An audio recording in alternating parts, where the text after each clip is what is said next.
Genderang perang akhirnya ditabuh. Ikan suara lantang berseru membakar semangat para prajurit masing-masing, mengiringi deruman mesin alutsista terbaik masing-masing kubu saling beradu di tengah medan pertempuran. Sesaat setelah eskalasi kian meningkat di Laut Merah, Amerika Serikat kian geram. Seperti yang diketahui, Laut Merah dikunci oleh pasukan asal Yaman ini. Setiap kapal yang tidak meminta izin pada otoritas mereka untuk melintasi jalur tersebut akan dilumpuhkan di tempat. Itu bukan cuma gertakan semata, udah banyak loh yang kejadian. Blokade itu disebut-sebut sebagai aksi untuk melumpuhkan perekonomian Israel yang selama ini membombardir Palestina.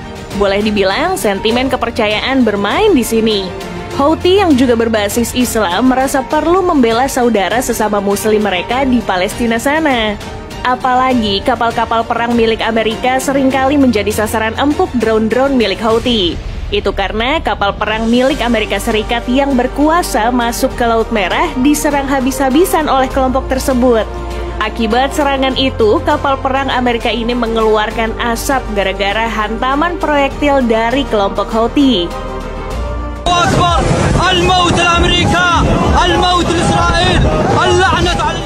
Dikabarkan kapal perang Amerika yang memasuki wilayah Laut Merah diserang selama 7 jam dengan menggunakan drone.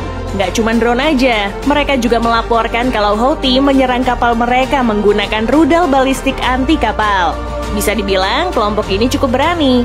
Pasalnya sudah jelas mereka berurusan dengan negara adidaya sekelas Amerika.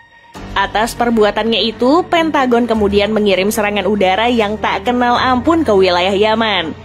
Pihak negeri Paman Sam mengklaim ada 60 target yang mereka serbu di 16 lokasi berbeda. Itu termasuk pusat komando dan kontrol, depot amunisi, sistem peluncuran, fasilitas produksi, dan sistem radar pertahanan udara.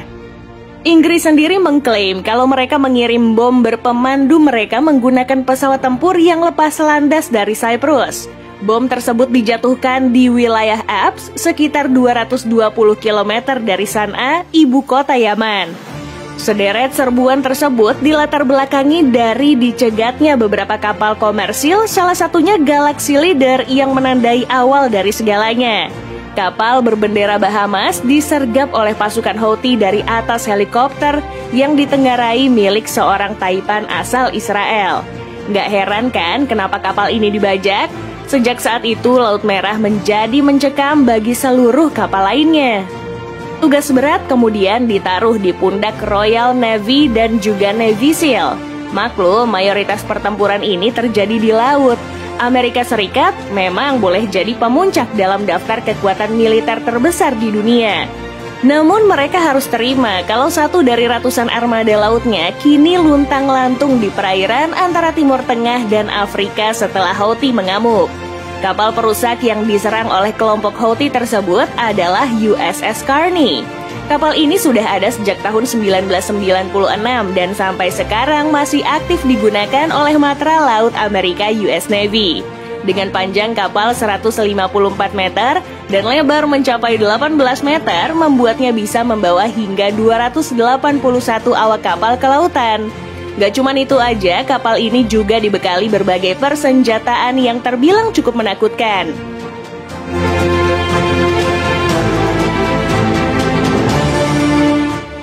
Udah sewajarnya jika kapal perusak sekelas USS Carney membawa berbagai persenjataan yang menakutkan. Bahkan kapal perusak ini membawa senjata utama berupa meriam ringan berukuran kaliber 127 mm yang bisa menembak 20 proyektil dalam radius 37 km. Tapi ketika kelompok Houthi menyerang kapal ini menggunakan drone, USS Carney berlindung pada sistem persenjataan bernama Close-in Weapon System Phalanx.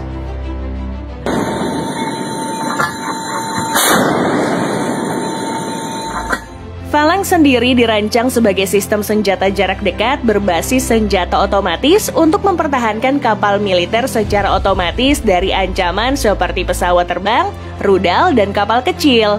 Apalagi dengan menggunakan 6 laras berkaliber 20 mm, senjata ini juga bisa menghalau serangan rudal anti kapal.